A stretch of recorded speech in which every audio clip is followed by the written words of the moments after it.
ایک مرتبہ سورہ حمد و 3 مرتبہ سورہ توحید کی تلاوت فرما کر میرے والد مرحوم سرکار فخر العلماء علی جناب مولانا مرزا محمد عالم صاحب قبلہ تاب سرا کی روح اور اس مدرسے کے استاد محترم جنہوں نے 40 سال یہاں پر خدمت کی ہے علی جناب مولانا شباب حیدر نقوی صاحب قبلہ تاب سرا کی روح کو اور محمد حسین صاحب کی روح کو بخش دیا۔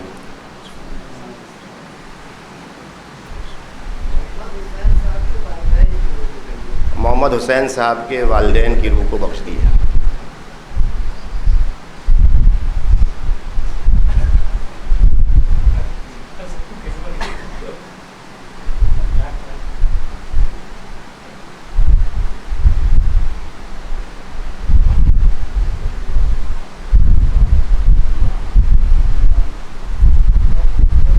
فاتحہ۔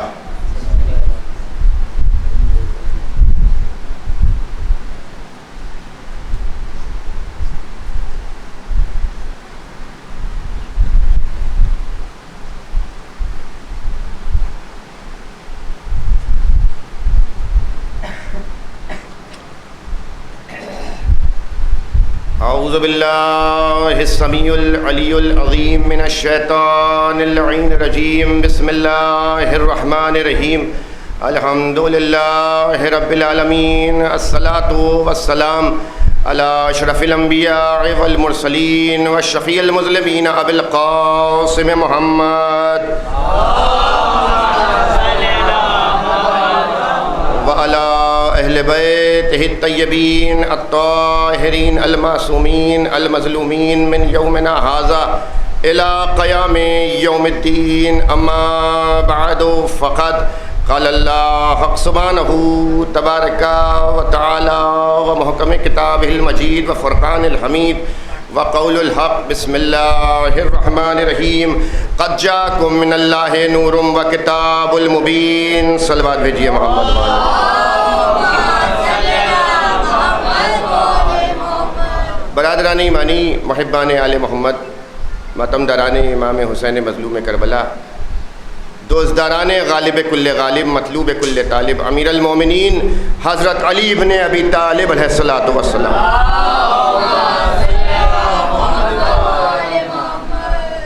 برادران ایمانی، محبان آل محمد، جس آیے کریمہ کو اپنی تقریر کا عنوان سخن قرار دیا، اس میں خالق کون و مکان، خالق ارض و سما، ایک نقطہ گندیدہ سے پیکر انسانی کو خلق کرنے والا، بادشاہ کو فقیر اور فقیر کو تخت مملکت پر پہنچانے والا، دن کو رات اور رات کو دن کے اجالوں میں تبدیل کر دینے والا، بادلوں کو ہوا کے دوش پہ چلانے والا، باحیات کو موت اور زندے کو موت دینے والا، اپنی عظیم کتاب قرآن مجید میں یہ ارشاد فرما رہا ہے کہ ہم نے تمہارے لیے اللہ کی جانب سے ایک نور آیا ہے اور ایک روشن کتاب آئی ہے۔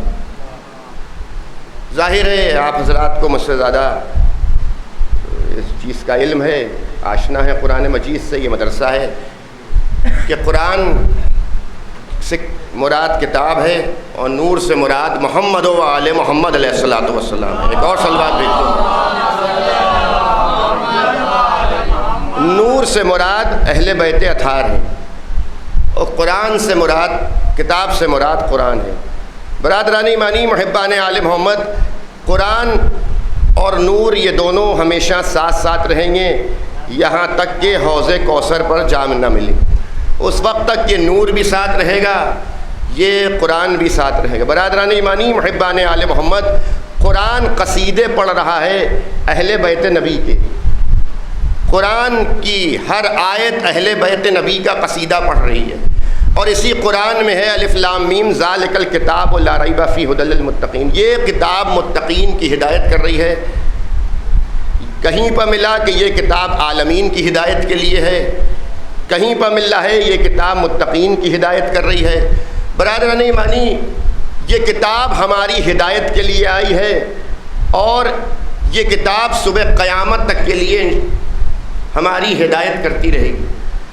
اب مثال کے طور پر کہ یہ ہدایت ہے کیا، ابھی ہم مدرسے سے باہر نکلیں اور پوچھیں ہمیں فرض کیجئے مثال کے طور پر کہ میرن صاحب کے امام باڑے جانا ہے، تو اب ایک ذریعہ ایک راستہ تو یہ ہے کہ آدمی نے میرا ہاتھ پکڑا اور میرن صاحب کے امام باڑے پاس لے گئے اور کہا یہ ہے میرن صاحب کا امام باڑہ، اور ایک راستہ یہ ہے کہ آدمی دور سے ہمیں راستہ بتائے کہ سیدھے جائیے، ایک سیدھے ہاتھ پر موڑ آئے گی اور سیدھے جائیے امام باڑہ آ جائے گا۔ یعنی مسئلہ کیا ہوا کہ ایک ہے دور سے راستہ دکھانا، ایک ہے ہاتھ پکڑ کے راستہ دکھانا۔ دور سے راستہ دکھانے میں اور ہاتھ پکڑ کے راستہ دکھانے میں فرق ہے۔ جب انسان ہاتھ پکڑ کے منزل تک پہنچائے گا تو بھٹکنے کا امکان نہیں ہے، لیکن اگر دور سے راستہ بتائے گا تو تہراہے پر بھٹکنے کا امکان ہے۔ کسی نہ کسی تہراہے پر انسان بھٹکتا چلا جائے گا۔ اب ہاتھ جوڑ کے کہیں کہ پروردگار تو بتا دے کہ تو کہہ رہا ہے کہ ہم سیدھا راستہ دکھائیں گے، یہ قرآن سیدھا راستہ دکھائے گا، کیسے دکھائے گا؟ تو شاید آواز قدرت آئے کہ نبی سے جا کے پوچھو، نبی بتائیں گے، یا نبی اللہ اتنا تو بتائیے یہ قرآن سیدھا راستہ دکھا رہا ہے۔ تو شاید نبی کہیں کہ تمہیں نہیں معلوم علی کی محبت کا نام تقوی اور ایمان ہے، اگر یہی قرآن حب علی میں پڑھو گے تو جنت ملے گی، بغض علی میں پڑھو گے تو جہنم ملے گا۔ ایک اور صلوات بھیجیے محمد و آل محمد۔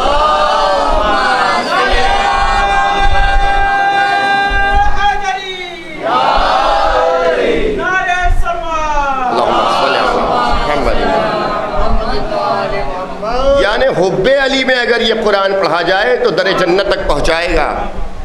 عزیزان گرامی محبان آل محمد، اگر حب علی میں یہ قرآن پڑھا جائے، علی کی چاہت میں پڑھا جائے، یعنی یا علی حب کا تقوی و ایمان، علی آپ کی محبت کا نام ایمان ہے۔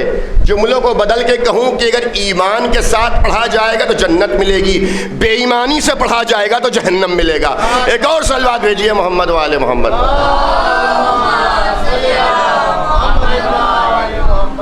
عزیزان گرامی محبان آل محمد، ہماری ہدایت کے لیے نور آیا ہے۔ کیا کہنا اس نور پاک کا، اس نور پاک پر ہماری لاکھوں جانیں نچھاور ہو جائیں۔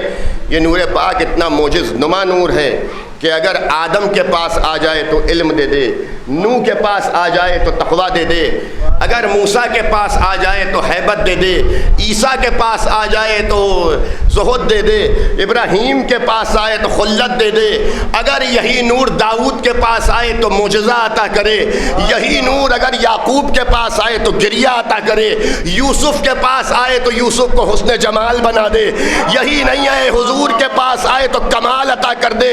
یہ نور اتنا معجز نما نور ہے، میرے والد مرحوم مولانا مرزا محمد عالم صاحب قبلہ تاب سرا کی بات ضائع نہ ہو خدا کے لیے، یہ نور اتنا معجز نما نور ہے کہ اگر دل میں آئے تو ایمان بنے، زبان پہ آئے تو کلمہ بنے، قرآن میں آئے تو نکتہ بنے، میدان میں جائیں ید اللہ بنے، غدیر میں آئے تو ولی اللہ بنے۔ ایک صلوات بھیجیے محمد و آل محمد پر۔ تو عزیزان گرامی محبان اہل بیت اطہار، آپ ذرا غور فرمائیے، نور اتنا معجز نما نور ہے کہ یہ نور ہمیں راستہ دکھائے گا، یہ نور صراط مستقیم تک پہنچائے گا۔ شاید اسی وجہ سے حضور ختمی مرتبت حضرت محمد مصطفیٰ صلی اللہ علیہ وسلم سرکار دو عالم ارشاد فرما رہے ہیں، الحسین مصباح الہدی و سفینۃ النجات، میرا حسین سفینۃ النجات ہے۔ اور آئی تشریف کیا، ایک اور صلوات بھیجیے محمد والے محمد۔ میرا حسین روشن چراغ ہے، ہدایت کا چراغ ہے اور سفینۃ النجات ہے، ہدایت کا چراغ ہے۔ عزیزان گرامی محبان آل محمد، اگر ایک جملہ کہوں تو غلط نہیں ہوگا کہ اللہ کا شکر ہے کہ ہم شمع رسالت کے پروانے نہیں ہیں۔ چراغ ہدایت کے پروانے ہیں، شمع رسالت کے پروانے نہیں ہیں، چراغ ہدایت کے پروانے ہیں۔ چراغ ہدایت ہمیشہ روشن رہتا ہے، اس کی لو کبھی مدھم نہیں ہوتی، یہ ہمیشہ روشن رہے گا اور روشن تھا، صبح قیامت تک کے لیے چراغ ہدایت روشن رہے گا۔ پروانہ چراغ ہدایت کا مزاج یہ ہے کہ جب تک کہ پروانہ چراغ ہدایت روشن رہتا ہے، پروانہ طواف کرتا رہتا ہے، ایک وقت وہ آتا ہے کہ ہدایت کے چراغ کا طواف کرتے کرتے اسی چراغ میں غرق ہو جاتا ہے، اللہ اکبر، اسی چراغ میں غرق ہو جاتا ہے۔ لیکن پروانہ شمع رسالت کا مزاج یہ ہے کہ شمع کا جنازہ پڑا رہتا ہے، اس پروانے بھاگ جاتے ہیں۔ صلوات بھیجیے محمد و آل محمد پر۔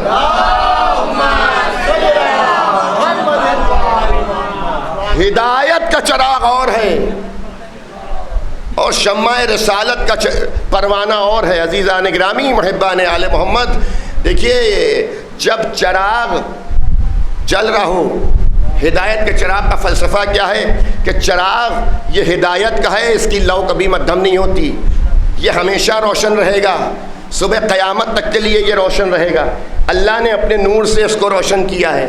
اچھا کبھی آپ چراغ کو دیکھیں کہ چراغ روشن ہے لیکن تھوڑی دیر کے بعد کیا ہوگا، پروانے صدقے ہوتے رہتے ہیں، پروانے اس کا طواف کرتے رہتے ہیں، پروانے طواف کرتے رہتے ہیں، اور طواف کرتے کرتے ایک وقت یہ بھی آتا ہے کہ پروانے اس کے اوپر سے قربان ہو جاتے ہیں، مگر چراغ جلتا رہتا ہے، چراغ روشن رہتا ہے۔ لیکن عزیزان گرامی، یہاں شمع کا کیا کام ہوتا ہے کہ شمع جل رہی ہے اور پروانے صدقے ہو رہے ہیں، چاہے اس پر سے قربان ہو یا نہ ہو، شمع جل رہی ہے قربان ہو یا نہ ہو، تھوڑی دیر کے بعد شمع کا جنازہ پڑے گا، چاروں طرف سناٹا ہو جائے گا۔ اب سمجھ میں آیا کربلا میں بھیڑ کیوں لگی ہوئی ہے، بازار نبی پر سناٹا کیوں ہے۔ صلوات بھیجیے محمد و آل محمد پر۔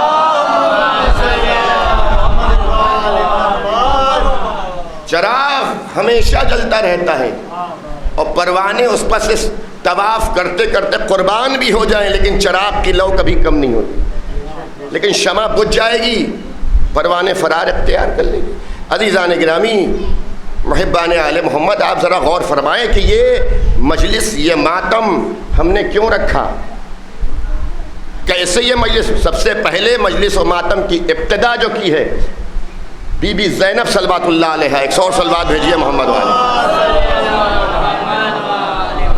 جناب زینب بنت علی نے قید خانہ زندان شام سے آزاد ہو کر سب سے پہلی صف ماتم بچھائی، پھر مولا سجاد نے اس کو آگے بڑھایا۔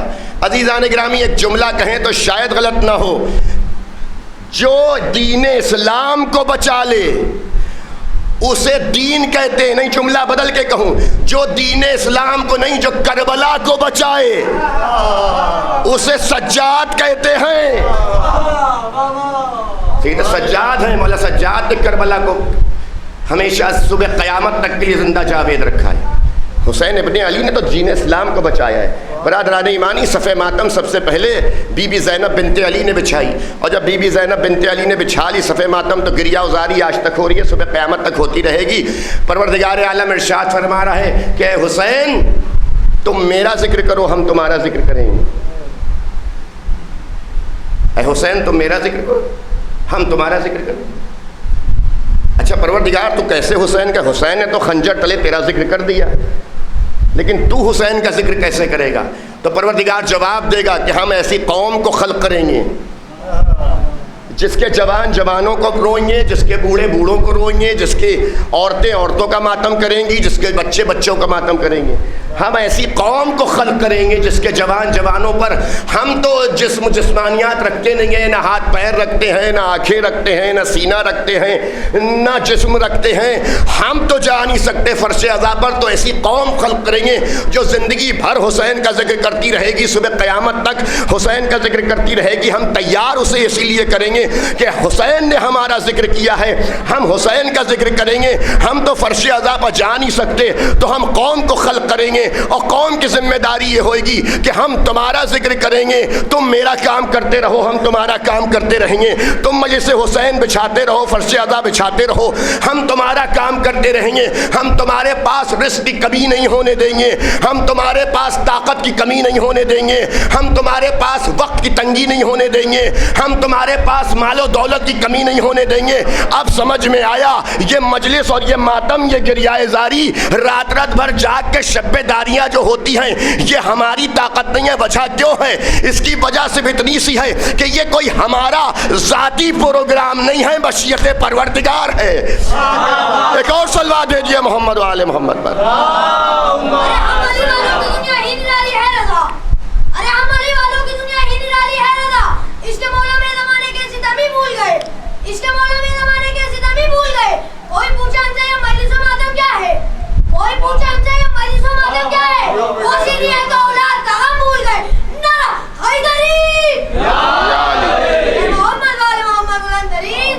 عزیزان گرامی، محبان آل محمد،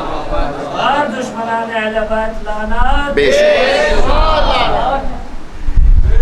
احسان سمجھ کے نہیں، عقیدہ سمجھ کے آخری آدمی تک بلندتر صلوات بھیجیے محمد و آل محمد پر۔ یہ عقیدہ ہے۔ کوئی اگر ہم صلوات بھیجتے ہیں تو کسی پر احسان نہیں کرتے، یہ تو اپنی منزلت میں اضافہ کرتے ہیں۔ عزیزان گرامی، حضور ختمی مرتبت سے جب حضور ختمی مرتبت کو معراج ہوئی، کہا تم کیا کر رہے ہو؟ ایک ملک تھا، وہ کیا کر رہے ہو؟ کہا حساب کر رہے ہیں۔ کہا کہے کا حساب ہے؟ کہا یہ کیا بارش کے قطروں کا، بارش کے جتنے قطرات جاتے ہیں، کہا کبھی کوئی ایسا بھی تم نے حساب کیا ہے کہ جس کی حساب کرنے میں، کیلکولیشن کرنے میں کوئی گڑبڑی آ جائے؟ کہ جب حسین کے چاہنے والے فرش عزا پر درود بھیجتے ہیں تو وہاں پر حساب میں گڑبڑی ضرور آتی ہے۔ عزیزان گرامی، محبان ہمارے اور آپ کے چھٹے امام، امام جعفر صادق علیہ السلام، امام علیہ الصلوۃ والسلام ارشاد فرماتے ہیں کہ جب بھی کوئی ہمارا چاہنے والا فرش عزا پر یا کہیں بھی درود بھیجتا ہے، صلوات بھیجتا ہے، تو فرشتے صلوات بھیج کر اگر چاہنے والا 26 سال تک یا 40 سال تک خاموش بھی رہ جائے اور پھر وہ درود بھیجے 40 سال کے بعد، تو فرشتے سے پوچھتے ہیں کیا کر رہے ہو؟ پروردگار یہ پہلے ہی درود کا ثواب لکھ رہے، پوچھتے ہیں دوسرا درود بھیج دیا۔ ایک اور بلند تر صلوات بھیجیے محمد۔ تو عزیزان گرامی، یہ ہمارا کوئی ذاتی پروگرام نہیں ہے، یہ فرش عزا پر ماتم ہو رہا ہے۔ ادھر اگر شادی یا کارڈ چھپے تو ہمیں یہ ہوتا ہے کہ جناب شادی یا کارڈ چھپائے، ہمیں نہیں بلایا، لیکن ایک اعلان ہوتا ہے اور محبان آل محمد کھچ کے چلے آتے ہیں۔ کیوں کھچ کے چلے آتے ہیں؟ یہ پاک صلب بلاتی ہے۔ دیکھیے عزیزان گرامی، ایک جملہ عرض کروں تو غلط نہ ہوگا، سرکار سید الشہداء کے فضائل سننے کے لیے شیعہ سنی ہونا ضروری نہیں ہے، باپ کا ہونا ضروری ہے۔ صلوات بھیجیے محمد و آل محمد، صلوات بھیجیے محمد و آل محمد۔ تو عزیزان گرامی، محبان آل محمد، عقیدہ جس کا بولتا ہے وہی فرش عزا تک آتا ہے، اور عقیدہ اسی کا ہمیشہ بولے گا جس کی ددھیال میں جھول نہ ہو۔ توجہ ہے، یعنی کہ جس کی ددھیال میں جھول نہ ہو۔ یہ مسکرا کے ایسے داد نہ دیجئے، سر اٹھا کے داد دیجئے۔ آج یہ میں اپنے باپ دادا کے فضائل پڑھنے نہیں بیٹھا ہوں۔ عزیزان گرامی، اگلے جملے پر وہی بندہ انسان ہاتھ اٹھائے گا کہ جو حسین کے سامنے جھولی پھیلاتا ہے۔ یہ جو ماتم داری ہوتی ہے، حلقہ ماتم ہوتا ہے، تعزیہ داری ہو رہی ہے، سبیلیں لگ رہی ہیں، لنگر بٹ رہے ہیں، اور تعزیہ داری ہو رہی ہے، ماتم ہو رہا ہے، زنجیر کا ماتم، قبا کا ماتم، کبھی سینہ زنی ہو رہی ہے، لوگوں کے دل لگنے لگتے ہیں۔ ہم نے کہا بھیا پیسے ہم اپنے خرچ کر رہے ہیں، تعزیہ داری ہم اپنی کر رہے ہیں، لنگر اپنے پیسے سے بانٹ رہے ہیں، آپ کے دل میں درد کیوں ہو رہا ہے؟ تو پتہ چلا کہ جیسے ہی ماتمی کا ہاتھ سینے پر پڑتا ہے، سینے پر ہاتھ ماتمی کا بعد میں پڑتا ہے، یزیدیت کے منہ پر تماچا پہلے پڑتا۔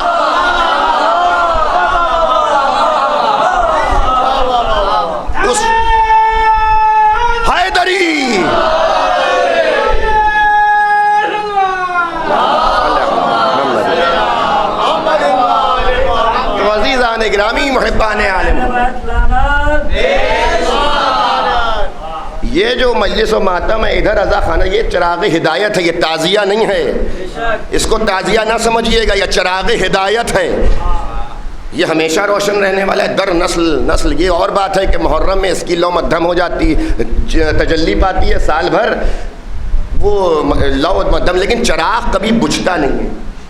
عزیزان گرامی، یہ چراغ ہدایت ہے۔ ادھر تعزیہ سجتا ہے، محرم کا چاند نمودار ہوتا ہے، تعزیہ خانوں میں تعزیہ آ کے رکھے جاتے ہیں، عزا خانے سجے جاتے ہیں اور نظر کا اہتمام ہوتا ہے، کہیں مجلس ہو رہی ہے، کہیں ماتم ہو رہا ہے، کہیں نظر رکھی جا رہی ہے، کہیں لنگر بٹ رہا ہے، کہیں سبیلیں لگ رہی ہیں، کہیں تبرک تقسیم کیا جا رہا ہے، کہیں کہا جا رہا ہے مجلس کے بعد نظر مولا کا اہتمام ہے، سینہ زنی ہوگی، زنجیر کا ماتم ہوگا، قمع کا ماتم ہوگا، لوگوں کے دل سلگ رہے ہیں، یہاں پر نظر رکھی ہوئی ہے، عزا خانے کے آگے نظر سجی ہوئی ہے۔ فرق اتنا یہ ہے کہ نظر امام حسین ہے، آئیے نظر چکھ لیجئے، یہ نظر حسین کی ہے، نیاز اللہ کی ہے، توجہ ہے یا نہیں ہے؟ نظر حسین کی ہے، نیاز اللہ کی ہے۔ کائنات میں دو ہی ایسے رازق ہیں جو رزق دیتے ہیں، یا اللہ رزق دیتا ہے یا حسین رزق دیتے ہیں۔ ایک اور صلوات بھیجیے محمد وعلم۔ عزیزان گرامی، وہ کیا رزق دیں گے جو نان ختیجہ کے ٹکڑوں پر پلے، جو نان ختیجہ پر پلے، وہ جو ختیجہ کے ٹکڑوں پر پلے، وہ کیا رزق دیں گے؟ عزیزان گرامی، محبان آل محمد، جناب ختیجۃ الکبریٰ، بلند تر صلوات بھیجیے محمد و آل محمد۔ جناب ختیجہ بہت بڑے مال و دولت والی تھی، جیسے کہ آپ مجلسوں میں سنتے رہتے ہیں کہ جناب ختیجہ کوئی ایسا خدا نخواستہ غریب گھرانے کی نہیں تھی۔ جناب ختیجہ الکبریٰ مال و دولت 40 اونٹ جب آئی ہیں سرکار رسالت مآب کے ساتھ، 40 اونٹ جواہرات کے ساتھ، 40 اونٹوں پر مال و دولت لے کے آئیں جناب ختیجہ۔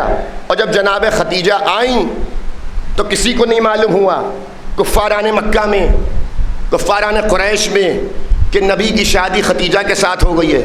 دعوت ذوالشیرہ جب ہو گئی، توجہ سنیے گا، دعوت ذوالشیرہ جب ہو گئی تو ایک مرتبہ جناب ختیجہ نے حضور ختمی مرتبت کے آگے دولت کا ڈھیر لگا دیا کہ سرکار جتنا بھی دین پہ خرچ کرنا ہے خرچ کر دیجئے، ختیجہ کی دولت آپ کی دولت ہے۔ اور ایک مرتبہ جیسے ہی دعوت ذوالشیرہ ہوئی، اس کے کچھ ہی دن کے بعد لوگ تلواریں کھینچ کے آ گئے، رسول اللہ کے گھر کا محاصرہ کر لیا۔ عبداللہ کے بیٹے کہاں جا رہے ہو، کہاں ہو، باہر نکل کے آؤ، تم ہمارے خداؤں کو برا کہتے ہو۔ کون کہہ رہے ہیں؟ کفاران مکہ کہہ رہے ہیں، عبداللہ کے بیٹے تم ہمارے خداؤں کو برا کہتے ہو، ہمارے خداؤں کی مذمت کرتے ہو، آج ہم تمہیں قتل کر دیں گے۔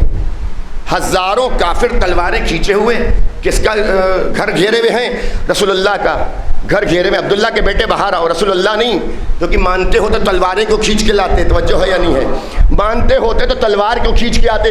عبداللہ کے بیٹے باہر نکلو، کہاں جا رہے ہو، باہر نکلو، کہاں اندر بیٹھے ہو، نکلو باہر، ہم تمہیں قتل کر دیں گے، تم ہمارے خداؤں کو برا کہتے ہو، تم ہمارے خداؤں کو برا کہتے ہو، ان کی مذمت کرتے ہو، عبداللہ کے بیٹے آج ہم تمہیں قتل کر دیں گے۔ ایک مرتبہ جناب ختیجہ آئیں، دروازے کے اوپر ایک ایک کی آواز کو پہچانا۔ جب آواز کو جناب ختیجہ پہچان چکی تو ایک مرتبہ حضور ختمی مرتبت کے پاس آئیں جناب ختیجہ، اور حضور ختمی مرتبت کے پاس آ کے ہاتھوں کو جوڑا، سرکار والی آپ گھبرائیے نہیں، آپ پریشان نہ ہوئیے، یہ جتنے بھی ہیں ہمارے مقروض ہیں۔ آئے ہائے، خدا کے لیے آج جناب ختیجہ کی عظمت میں قسم خدا کی وہی ہاتھ اٹھے گا کہ جو جناب ختیجہ کے بیٹے سے مانگتا ہو۔ آج جس طرح سے حسین ابن علی سے مانگتے ہیں، اپنے ہاتھ کو کشکول اس لیے بنائیے کہ آپ کی کوئی پریشانی، کوئی مجبوری نہیں ہے، مجبوریاں وہاں ہوتی ہیں جہاں ددیال گول ہوتی ہے۔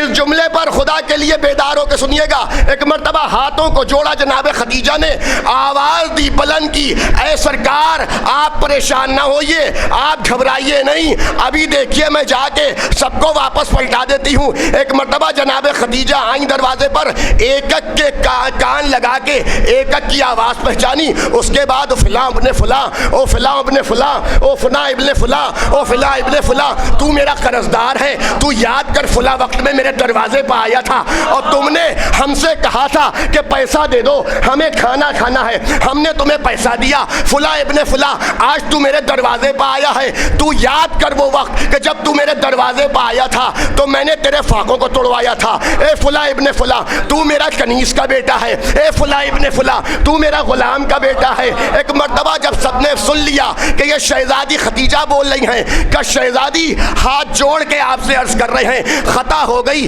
کیا اس خطا کے بدلے میں مجھے نجات مل سکتی ہے؟ جناب ختیجہ نے بے ساختہ ایک جملہ کہا, ہاں بے شک نجات مل سکتی ہے, مگر ایک شرط پر, محمد کے کلمہ پڑھتے جاؤ, اپنے قرضے معاف کراتے جاؤ.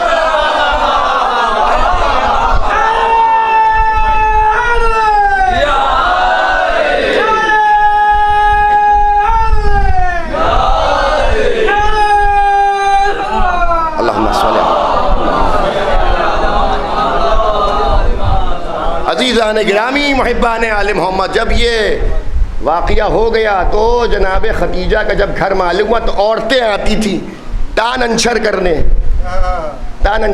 آ رہی ہیں. کیا تان انچر کرنے آ رہی ہیں؟ اب جناب سینوں میں جوش مارا, کیونکہ ایسے گھرانے میں شادی ہو گئی ختیجہ کی. اب سینوں میں جوش مار رہا ہے جناب, ایسے گھرانے میں شادی ہو گئی. اور جب سینوں میں آئیے تھوڑا تھوڑا اندر تشریف لے آئیے, ادھر آ جائیے, تھوڑا تھوڑا آگے آ جائیے, آئے اندر تشریف لے آئے, آئے اندر تشریف لے مشکل کچھ آگے چاہنے والوں کے سلامتی کے لیے باواز بلند پنجتنی سلمان.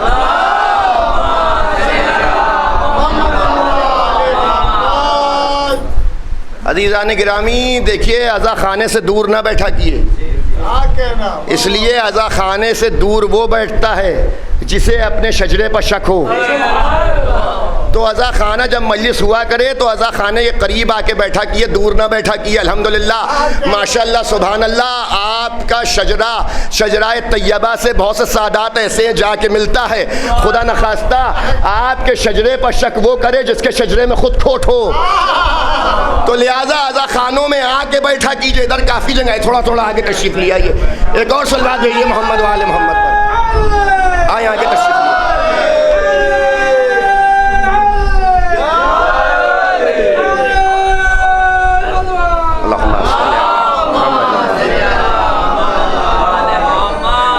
برادران ایمانی محبان آل محمد, اب اس جملے پر شاید آپ کا ہاتھ اٹھ جائے, وہی ہاتھ اٹھے گا آخری آدمی تک کہ جو جناب سرکار سید الشہداء سے غازی عباس سے بھیک مانگتا رہتا ہے. یہاں آج غازی عباس رزق بانٹ رہے ہیں, جتنا رزق لینا حسین کی بارگاہ میں 2.25 مہینے لے لیجئے. کوئی بھی ذاکر اپنے باپ دادا کے فضائل نہیں پڑھتا, اس لیے کہ جتنے امیر وہ ہیں اتنا امیر کوئی نہیں ہوتا. جناب ختیجہ کے پاس مکے کی جلاپیہ عورتیں آئیں, انہیں ختیجہ, اس زمانے میں قرآن آیا ہی اس لیے کہ شعر و شاعرانہ انداز میں تان انچر ہوتے تھے. شعر و شاعرانہ انداز میں تو قرآن رد کرنے آیا شعر و شاعری کو, اور قرآن معجزہ بن کے آیا. اس زمانے کی عورتوں نے ایک مرتبہ جناب ختیجہ کے دروازے پہ آئیں اور ایک کہا, ختیجہ, شعر و شاعرانہ انداز میں, ختیجہ ہم نے تو سنا ہے تیرا باپ خوارج بہت امیر تھا, اس کے شملے عرش سے باتیں کرتے تھے. یہ تان مارا, کہا ختیجہ ہم نے تو سنا ہے. اب جناب ختیجہ کی جس کے دل میں محبت ہے قسم خدا کی, بات کو جناب ختیجہ کی بات کو سن کر خاموش نہ بیٹھیے گا. اس لیے میرا عقیدہ یہ ہے, میں آپ کا عقیدہ نہیں جانتا, میرا عقیدہ یہ ہے کہ جب اہل بیت کے فضائل سناتا ہوں اور لوگ سنتے ہیں تو اہل بیت دیکھ رہے ہوتے ہیں. لوگ کہتے ہیں جناب ختیجہ, یہ ختیجہ تمہیں کیا ہو گیا؟ میں نے تو سنا ہے تمہارا باپ اتنا امیر تھا کہ اس کے شملے عرش سے باتیں کرتے تھے. جناب ختیجہ کو چلا لایا, اسی جوش میں ایک جناب ختیجہ نے شعر و شاعرانہ انداز میں کہا کہ ہاں بے شک میرا باپ خوارج بڑا امیر تھا, اس کے شملے عرش سے باتیں کرتے تھے, لیکن اب جس کی نوکری کرنے آئیں اس کی چوتیاں عرش سے بات,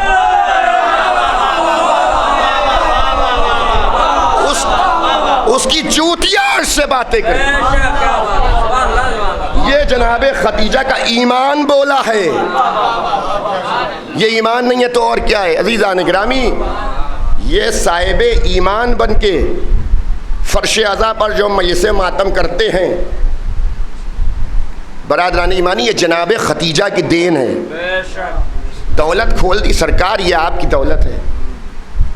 عزیزان گرامی دولت کے انبار لگا دیے حضور ختمی مرتبت کے کہ چاہے جیسے، اختیار آپ کا ہے، دولت میری ہے، ہم نے آپ کو دولت دے دی، چاہے جیسے آپ اس کو دولت کو استعمال کریں، دین اسلام پر لٹائیں. عزیزان گرامی ایک جملہ کہوں تو غلط نہ ہوگا. لوگ کہتے ہیں فلاں صاحب نے قربانی دی اسلام کو پھیلانے میں، فلاں صاحب نے قربانی دی، فلاں صاحب نے قربانی دی. بھائی کسی نے قربانی دی ہو یا نہ دی ہو، ایک جملہ کہے بغیر آگے نہیں بڑھوں گا. اسلام نام ہے خدیجہ کی دولت کا، ابو طالب کی شجاعت کا. توجہ عزیزان گرامی، اسلام نام ہے، خدیجہ کی دولت کا نام ہے، ابو طالب کی شجاعت کا نام ہے، علی کی ذوالفقار کا نام ہے. ایک اور صلوات بھیجیے محمد والے.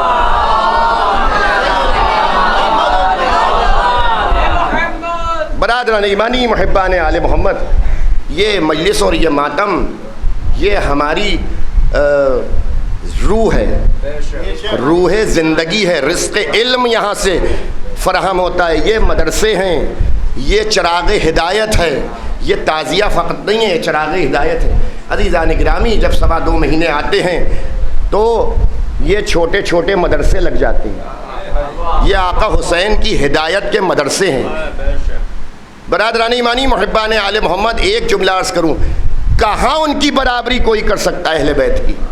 لوگ کہتے ہیں اہل بیت، دیکھیے منافق کے دل کی چبن تو ہم جانتے ہیں.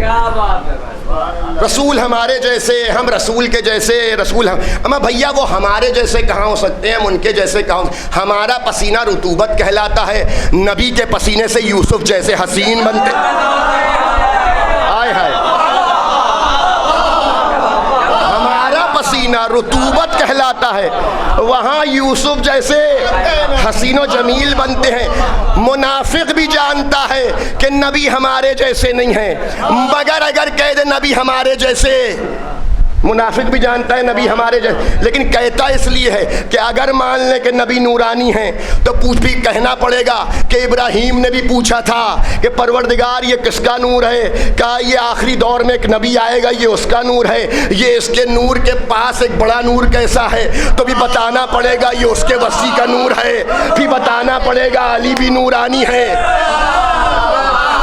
تو ایک بات تو صاف ہو گئی نا کہ منافق جانتا ہے اہل بیت ہمارے جیسے نہیں ہو سکتے. اہل بیت پر ہمارا لاکھوں سلام ہو. خمینی صاحب لکھتے ہیں اپنی کتاب میں کہ اللہ نے عرش پر، اب سنیے گا جتنے بھی مولا کے چاہنے والے ہیں، جتنے بھی مولا کی محبت میں ڈوب کر فرش ادا تک آتے ہیں، جن کو مولا علی کی معرفت ہے، خمینی صاحب لکھتے ہیں کہ عرش پر اللہ نے ایک نہیں 80,000 علی کے روپ بنائے ہیں. 80,000 روپ علی کے بنائے، ایک نہیں 80. کسی نے پوچھا سرکار یہ بتائیے کہ یہ 80,000 روپ علی کے بنا دیے، یہ کون سا روپ ہے؟ تو خمینی صاحب نے بے ساختہ جواب دیا کہ یہ 80,000 میں سب سے حرف آخر ہے. اب ایک جملہ کہیں تو غلط نہ ہوگا، علی کے حرف آخر کو دیکھ کے تو نصیری خدا کہنے لگا، تو آخری کو دیکھ کے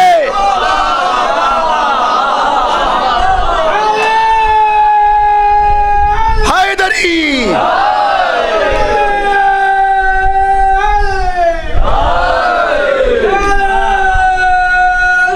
اللہم صلی علی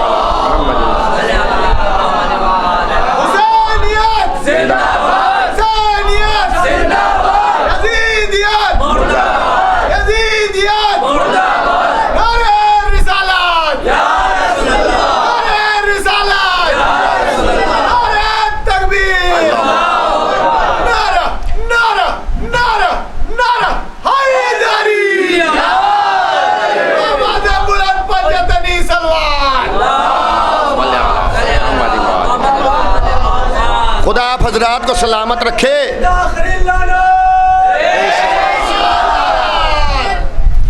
عزیزان گرامی دیکھیے، یہ جب نعرہ حیدری لگا کرے تو اسی نعرے کو ہم نے عالم نور میں اپنایا ہے.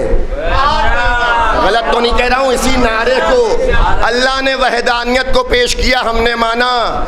رسالت کو پیش کیا، ہم نے مانا. علی کی ولایت کو پیش کیا، ہم نے مانا. ایسا نہیں ہے کہ وہاں پر چپ ہو گئے ہوں. ہم چپ نہیں ہوتے. یہاں پر یہ نعرہ جب بھی کہیں بھی یہ نعرہ لگا کرے تو بلند تر جتنی طاقت و توانائی ہوا کرے جسم میں، اس اعتبار سے بولا کیجئے. اس لیے یہ نعرہ وہ نعرہ ہے جسے آدم نے روح زمین پر لگایا، نوح نے کشتی نجات پر لگایا، ابراہیم نے آتش نمرود پر لگایا، موسیٰ نے دریائے نیل پر لگایا، عیسیٰ نے گہوارے پر لگایا.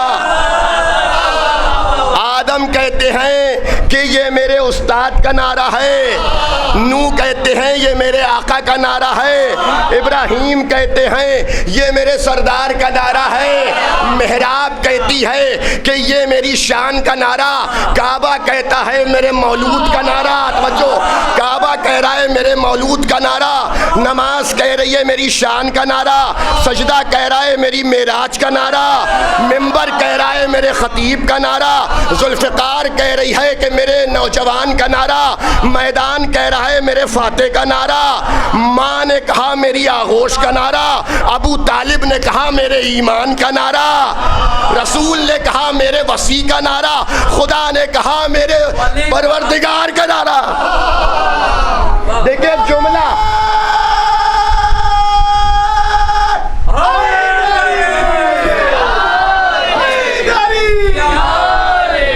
جملہ میں نے غلط نہیں کہا ہے.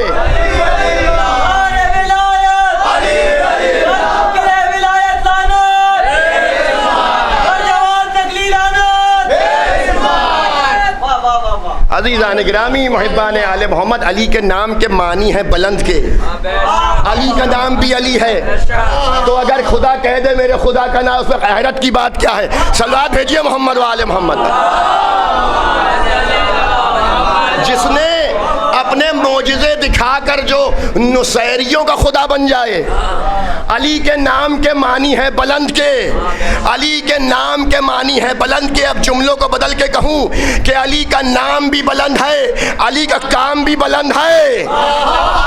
علی کا نام بھی علی، علی کا کام بھی علی، علی کا کلام بھی علی، علی کا پیام بھی علی، علی کی ذات بھی علی، علی کی صفات بھی علی، علی کی گفتگو بھی علی، علی کی جستجو بھی علی، علی کا معیار بھی علی، علی کا حیار بھی علی، علی کا شجرہ بھی علی، علی کا بیٹا بھی علی، علی کی رفتار بھی علی، علی کی گفتار بھی علی، علی کی نیت بھی علی، علی کی شخصیت بھی علی، علی کی میدان بھی علی، علی کی ذوالفقار بھی علی، علی کا ذوالدلدل بھی علی، علی کا سوار بھی علی. اللہ اکبر. اب ایک جملہ کہوں تو شاید غلط نہ ہوگا.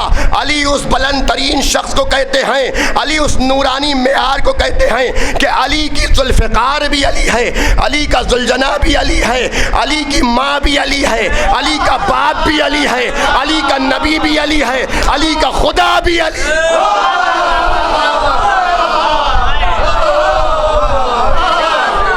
تو عزیزان گرامی محبان عالم، یا علی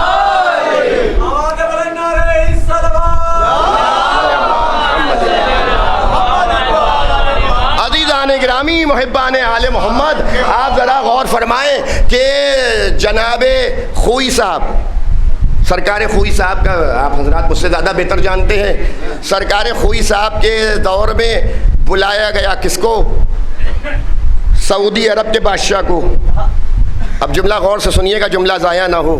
لوگ کہتے ہیں یہ بدعت ہے، وہ بدعت ہے، وہ بدعت ہے، یہ چومنا بدعت ہے، تعزیہ چومنا بدعت ہے، علم چومنا بدعت ہے، یہ بدعت ہے، وہ بدعت ہے. بدعت کے فتوے لگے. ادھر محرم کا چاند نمودار ہوتا ہے اور بدعت کے فتوے لگنے لگتے ہیں. عزیزان گرامی، جناب خوئی صاحب کے دور میں آیا کون آیا؟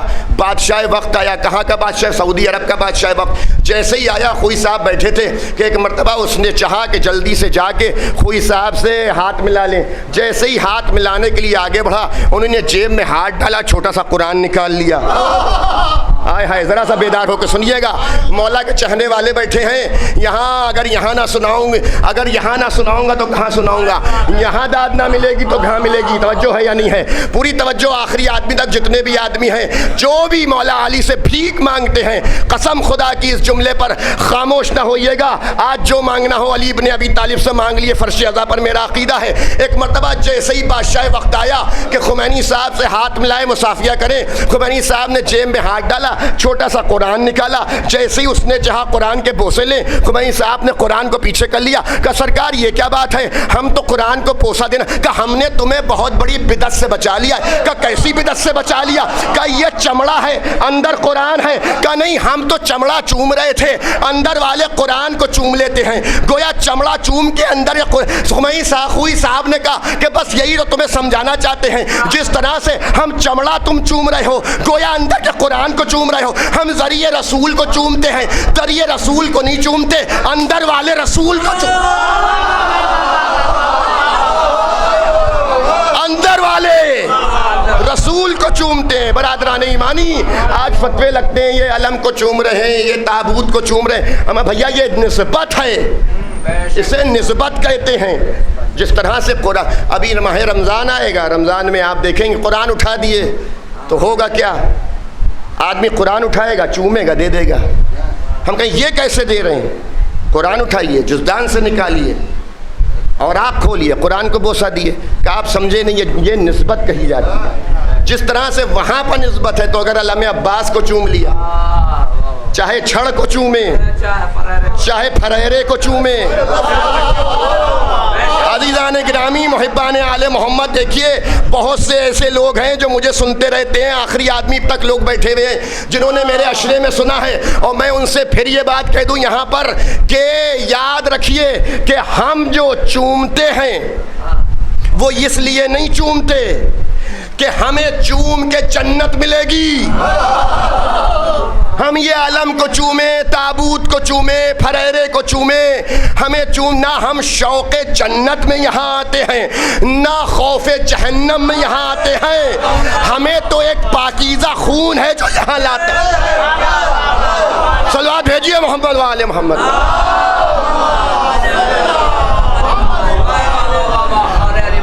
رسول اللہ نے کیا کہا تھا فطرت سے؟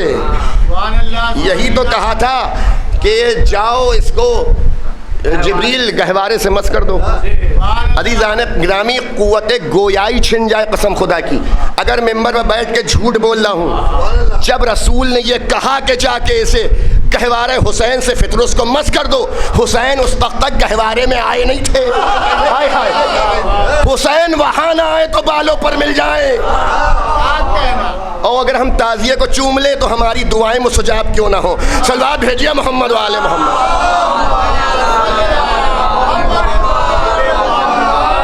حسین حیدری,